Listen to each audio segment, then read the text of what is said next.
Beauxbaton. Beauxbaton. Do you like your dress? Yes. I need one more thing. What do you need? A hat.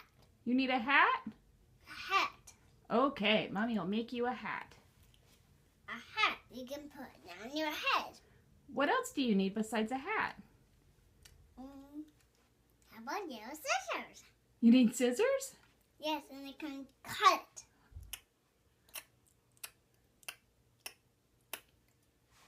Yeah, I can only use it my fingers. Okay, so I needed fabric for Lane's Beauxbaton dress costume, and I was gonna go down. Since she's probably only gonna wear it once or twice, I didn't need something super high quality, and I'm trying to do this project as cheaply and as quickly as possible. Kind of the story of my life. So I went down to Goodwill instead of Joann's just to see if they had anything. And shopping thrift stores, you just really never know. I mean, if you had more time, you could go all around town and check every thrift store. Obviously, if you had more time to do a project, you can find all kinds of things. But the fabric god smiled upon me today because I was able to find this sheet. And the video is not picking up quite the right color. It's kind of like a steel, icy blue. Kind of like an Elsa blue, but it's not really showing up well. Anyway, I got the whole sheet at Goodwill for $3.99. Plus, they gave me a discount. I'm not really sure why. I think they think I'm my sister who shops there all the time. But anyway, so I got a little less than $4 for the whole piece. And I think I'm going to dye it just a smidge. Hopefully I won't ruin it. So let's see how that goes. This is my highly technical process of dyeing the fabric. And as you see, I have it's royal blue and aquamarine left over from dyeing stuff for Lane's Cha-Cha Bingo dress. And so honestly, this is just really experimental. I'm just kind of dyeing or mixing the two colors until I get a color that I'm roughly like. And I'm just kind of putting it in my paper towel. As I said, this is highly scientific here. But if you were dyeing something that was smaller, like tights or whatever, you could throw it in here in the hot dye. You see I'm boiling it. But because I'm dyeing a sheet, something much, much larger, you need it to be able to move freely. So I'm going to move this into my washing machine. So the dye bath is going to be much, much, much more diluted. So the color is going to be a lot more muted than this. So what I'm trying to do is to dye my sheet to match the color of the felt that I made the hat out of, because I can't dye the felt for the hat. So I'm stuck with what was available commercially with felt for the hat. So I put the dye from the stove into a hot bath with the smallest fill. This is small, so it's still a lot of water. And you want to make sure that your sheet or your fabric or whatever is wet before you put it into the dye bath. And so this is kind of what I'm getting. Obviously it'll dry lighter.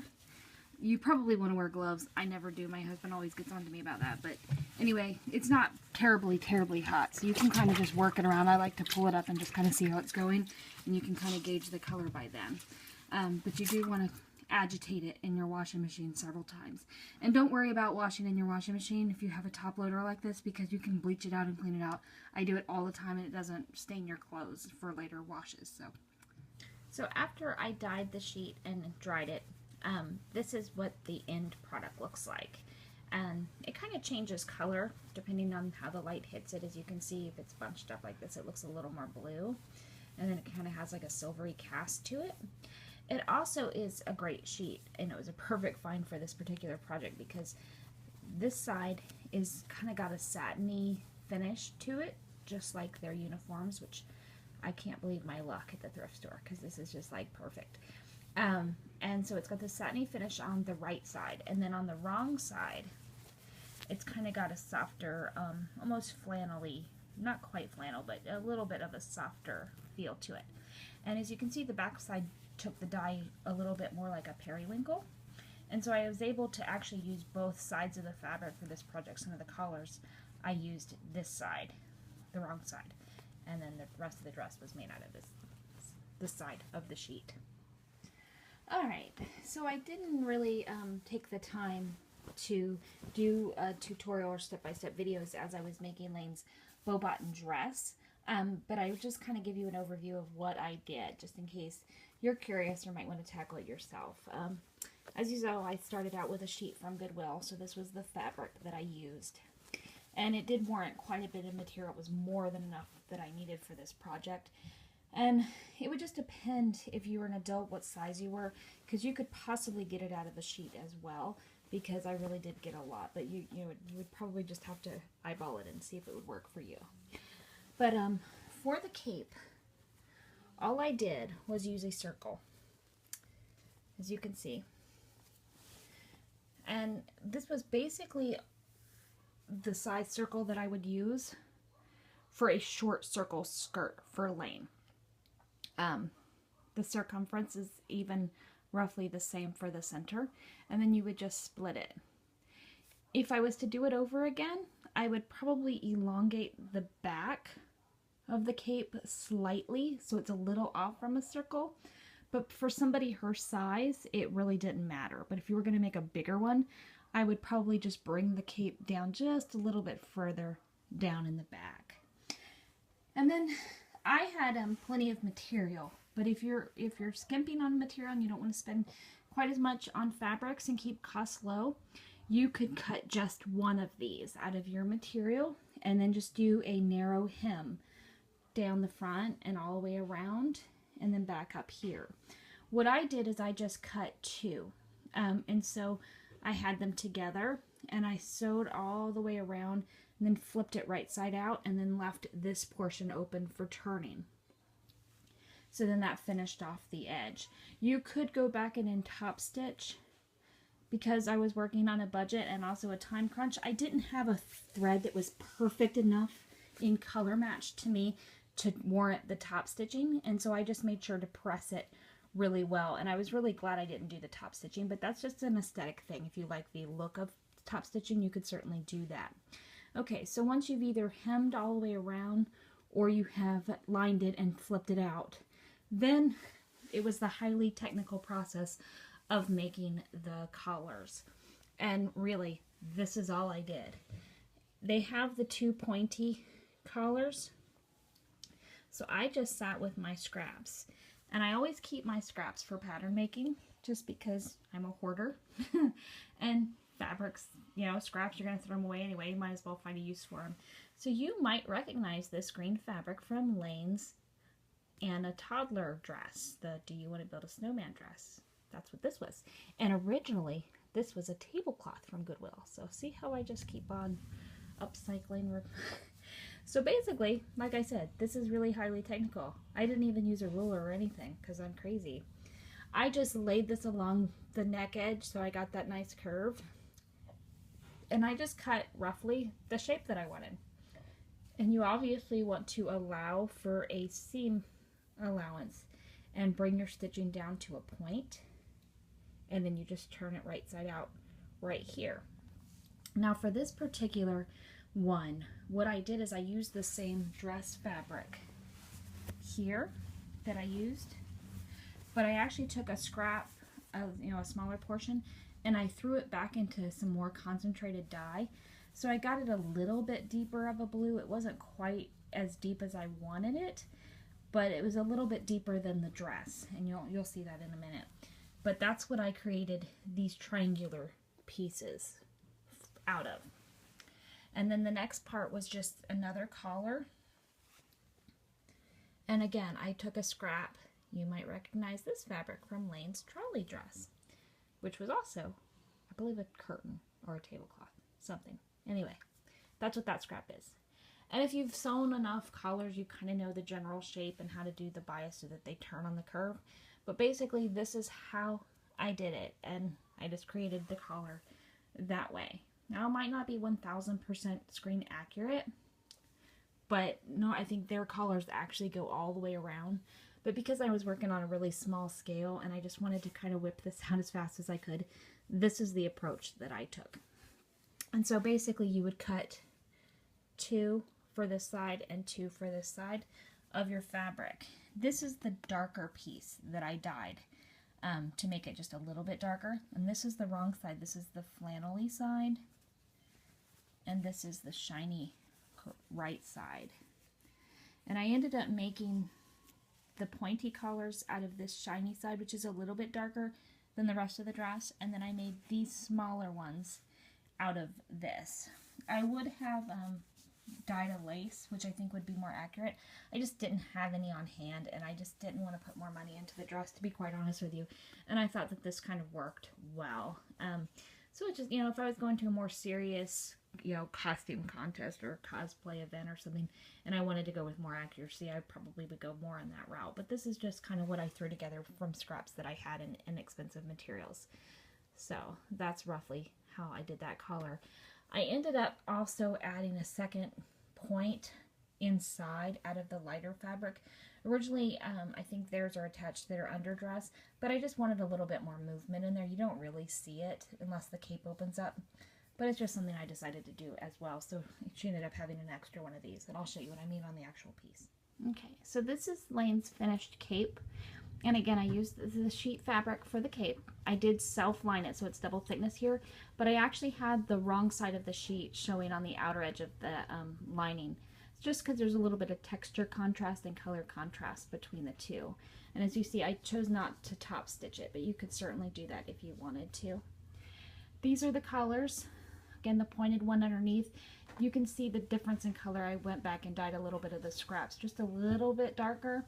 I probably wish they would have come out a little bit darker, but there's enough of a contrast there. And then this is the wrong side of that dyed fabric here that I used for this color.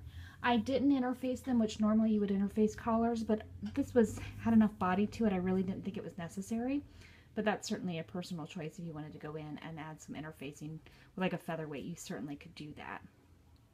So the cape closes in the front center with just a hook and an eye. If you wanted to, you could probably use a little more decorative hook there if you wanted to, but it really doesn't show, so you don't have to do anything too great. And then once you have stitched the collars on top, then what you have to do is finish the neck edge.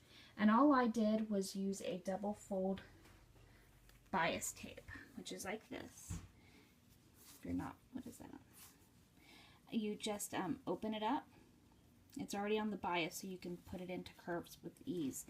And you just stitch it down, and then you can fold it over, and then whip stitch it into place, as I did there. So it's pretty easy. And the bias tape I actually had left over from Lane's Kiss the Girl dress. So again, it's something I had on hand. You can also make your own bias trim with your same fabric. Just cut it on the bias so it works on a curve, and then fold it over and iron it, and then you have your own matching bias tape. But this is the method I did, and there's the final look of her collar. Oh, and here's those little wings, points, collars, whatever you want to call them, that are put on the inside just for a little bit of interest. And when it's worn, it looks like they're attached to the dress. Okay, so here is Lane's Beauxbaton dress that's underneath the cape. I didn't line it, so underneath the skirt is that darker flannelly look. And it's pretty lightweight. I didn't think it needed a crinoline or anything because theirs actually look like bias cut skirts, and so they don't have much body to the bottom of them. And it was a lot more easier to wear to a park all day. I chose not to give her long sleeves, which would be screen accurate, mostly because it was going to be 86 degrees in Florida the day she wore this, and I just didn't want her to roast, especially with having the cape on over it and a hat, and I had to think about comfort, so I scrapped accuracy for comfort. But normally it would have long sleeves with the pointy cuffs, which is actually an element of the design that I really like. So if I was going to make this again another day, I would certainly add those details, but adding any kind of colored cuff or point or anything to a short sleeve was pointless because it's not going to be seen anyway. And if I was to do it again, I would add those points here, the little pointy collars, but I ended up putting them underneath the cape. And she never really wore the dress without the cape on, so it ended up not being an issue. But if you were, again, going for more accuracy, you'd probably add those there. I just did a pretty easy short sleeve with elastic, just for ease and dressing a 3-year-old, just easy to get it on. And it has a zipper back. These are just faux buttons on the front. And I was able to find this package there were actually 6 for like $1.30. So again, not much invested in the dress, but I'll show you how I went about making it. As I said before, I do use scraps a lot to make my pattern pieces, just because it's a way to use up my materials as much as possible. And so obviously you recognize this is Bambi from leftover from Bambi, her Bambi dress. And actually this was the bodice piece that I cut, and I just opted to go with a different picture from the Bambi sheet design. So this was just a scrap piece of the bodice shape that I wanted, which is just a simple round neck and then the little sleeves. This particular one was going to have darts, so when I cut this out again, I chose not to do that. But you can make a simple, this is a very, very straightforward pattern. You can copy from a shirt if you don't know how to exactly cut a pattern, or work with a dress form and create your pattern with your measurements. So this isn't anything complicated, just a simple bodice. But what I ended up doing is, you would normally cut a bodice front on the fold, but because I was wanting to have that faux button front, I ended up cutting it a little wider. So as you can see, this, I'm going to do it the other way, sorry. But matching it up, you see it's about, I don't know, inch and a half wider than the pattern piece on the fold there. And I also shortened it up so we didn't have to go with the darts up, because with this particular style, I just didn't want to deal with the darts. And so it's actually just a square bottom. So this is the pattern piece that I used to make this particular dress. And again, it's a little wider in the front. And so basically what I did was I folded this in half. Sorry, I'm doing this one-handed here. So you fold this down like that. And then we're going to pin this. Let me show you what else we'll do. So with your wrong sides together and your right side, or the pretty side, facing out, you're going to pin down the center, leaving out that inch and a half, whatever you added to your existing pattern piece there. So you're going to pin that and then stitch that with just a straight, simple machine stitch.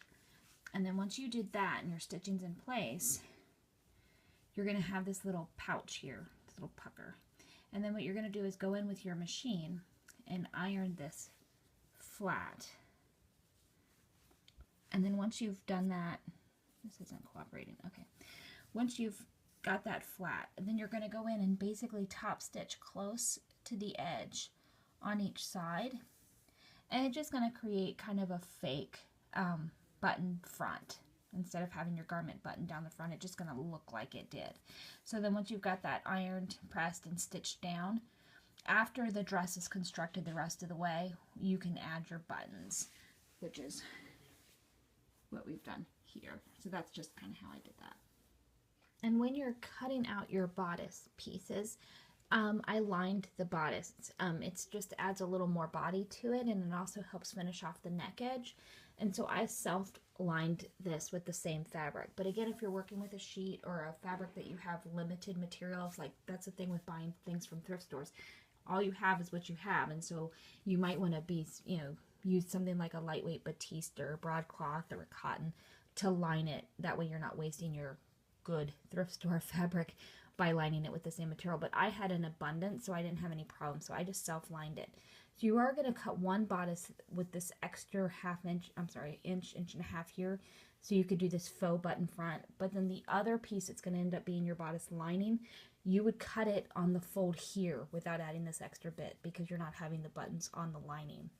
So then once you've cut one with the button front, one regular bodice front, you're going to cut 4 of your backs. And again, very straightforward, no darts, anything like that. You've got each side of the bodice front, bodice back, left and right, and then the lining pieces left and right. And so then once you've got those cut all out, it's very, very simple. You would just join them at the shoulder seams, each shoulder seam, the lining front and back to the front, back and front, and then you would put right sides together, lining down to the right correct fabric, and then stitch along the neck edge and then turn it out through the sleeves. And then for the sleeve, because I didn't go with a long sleeve, I just did a short sleeve. This is kind of my go-to puff sleeve pattern, which a lot of Lane's dresses have puff sleeves, and this is just very, very simple. Obviously, you'd gather it here to make the puff, and you can also flatline it with something to give it a little more body, just depending on your fabric. I usually line the sleeves, again, because if it's a hot day. I chose not to. The sleeves, the fabric has enough weight, so it didn't really need to be lined, but sometimes you can line it and you would just flatline it. This particular sleeve pattern, you had enough length to it that you can just fold it up, insert your elastic, and you've got it done. But you can also do a cuff if you wanted to do a decorative cuff or something. This one actually is a pretty full puff sleeve pattern, and I didn't quite need that much fullness, so I just basically eased the fullness out by folding it like that. I mean, this is highly scientific, as you can tell, but basically that's all I did, and then trim that excess. As you can see here, the sleeves aren't super full. They are gathered slightly to ease them in, but they're not a big, huge puff sleeve. And I gave them a little bit more length just to kind of simulate the longer sleeves, but it's just to give them a different look. But that's what I did there. Okay, forgive the fact that this dress is a wrinkled mess. This is after a day of Universal and me just basically throwing it in the car and then throwing it in the room. So it hasn't been cleaned or ironed yet, but I'm just kind of showing you how I made it. The skirt is basically a circle and a half. As you saw earlier, I have a standard circle that I use for circle skirt patterns, but because of the width, I added some length. So obviously this is longer than the circle that I used for the cape. You're just gonna have to measure. But this is a circle, and because of the width of the sheet, I couldn't cut out the circle in a normal way. And so I cut 2 half circles and then another half circle in 2 quarters. Again, highly technical here. But as you can see, I had to piece the circle together, so there is a center front seam. In the film dresses, they actually have 5 panel skirts, and I believe they're cut on the bias. But so I didn't mind that seam in the front because there is some seam work on the original dresses. So this is the half circle, and then in the back here, you can see there's a seam here that are hidden, and so it's got a few seams, but it's cut just the same as a circle. And whenever you're working with something that's cut on the bias, like a circle skirt, you want to hang it up on a hanger and let it, relax, and basically the bias pull before you do any kind of hem. It just will keep it more even. So I was working on a time crunch. I couldn't hang it overnight, but normally you would hang it overnight when you're working with a bias skirt. You could also go in and add some horsehair just to give the hem a little more bounce. Those dresses in particular don't have it, but in the future, if you're ever making a circle skirt, adding horsehair to the hem is a way to get a really nice line along the bottom. So then once you've sewn your circle skirt together, and you can attach it to the bodice, again, highly technical, and then the dress zips up the back, so it's easy to get in and out of. This is a super, super quickie dress. So this is the completed dress on the dress form, the dress and the cape together. Now mind you, the dress form doesn't have any arms or shoulders. That would stick it out a little bit more. But this is how it looks when it's all finished. So you can see the little buttons underneath and the little extra points underneath. There. So there's the finished project, and pretty quick, pretty inexpensive Beauxbaton dress. You singing? Finish twirling. Okay. So after sewing the dress, the cape, and the hat, and self-lining the bodice and the cape, this is what I've got left of the $3.99 sheet that I purchased at Goodwill. So obviously I can get at least something else out of this, a skirt or a bodice, or use it as patterns or whatever. So it's a very good investment for upcycling, and I got quite a bit of fabric left here.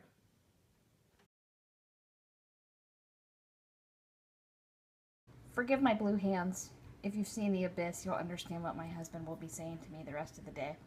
Anyway, you start out with a chopstick, just a free one, cheapy one from the Chinese food store.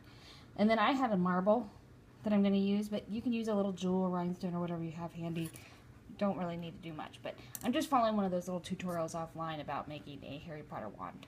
So basically what I started is I hot glued the marble to the end of the chopstick. You want to use a good amount of glue and get it on and then go up the sides. And just working with your hot glue gun, be very, very, very, very careful. Don't look at my nasty gun. It's really, really in bad shape. But basically you just can take the hot glue and drizzle it. And you don't really want to, you know, cake it on. You want it heavier at the top and kind of taper it as you go down. And then just let it dry, making sure not to touch it because you'll burn yourself. Once it gets a little more cool, you can mold it with your hands, but just make sure you give it enough time before you do that. You really don't want to get burned. So once you're done hot gluing, this is kind of what you're stuck with. And so you see I just glued the marble and then I added a few little rhinestones, the stones to the edge there. And then this brown is a piece of rat tail cord that I just glued, you know, in a spiral down. And I carried the drizzles of glue tapering down the length of the chopstick. And as you can see, it adds some texture, the glue there along the chopstick. The next step would be to paint your wand. And I think this is going to be a couple step process with maybe a couple different colors, I don't know. I was using a cardboard box of a toy, and I'm just using acrylic paint, cheap, like 50, 60 cents or something. This is brown. And just kind of paint it all over, and I left the stone exposed at the end, or the marble. But I'm just kind of painting it as we go, and we'll see how it turns out. Okay, so I didn't record all the steps I took to finish off Lane's wand, so I'm just going to go over real quickly what I did, just in case anybody's curious. I started off with the base coat of just brown acrylic, and then I went in and dry brushed in some areas of black and then a lighter kind of tannish brown, just to try to add some, you know, dimension and shading to it. So then after I did that, and after it was obviously dry, I went in with a sealer, and I just used this all-purpose sealer. Kind of goes on like glue, and you can buy any of these acrylic paints and the sealer at Walmart, Joann's, Michael's, anywhere that's got craft supplies. They're pretty inexpensive. I had all of these on hand from previous craft products, but even if you had to go out and purchase all of this, your wand would still probably be way under $10 total. So anyway, I put this on the wand bits at a time, and then while it was still wet, I sprinkled on some of this glitter. It was just something I did to add some sparkle to it, because Lane likes sparkly things, and I just thought it'd be cute for a little girl to have a sparkly wand. So obviously you can skip that step if you want to go a little more realistic. You can also get a sealer that has more of a matte finish. This one kind of ends up a little bit glossy, so it just depends on the finish that you want for your wand. But anyway, here is the end product. I don't know if you can kind of see it very well, but it's got sparkles all through it. And then it's got the marble and some rhinestones that I embedded in the top, the handle there. And so then it's got just some dimension, some little sparkle, and that's what it looks like. So here is the completed costume, and these are some pictures from the Wizarding World of Harry Potter of Lane in her Beauxbaton uniform and wand. And you can watch our tutorial for the hat on our YouTube channel. Thank you so much for watching.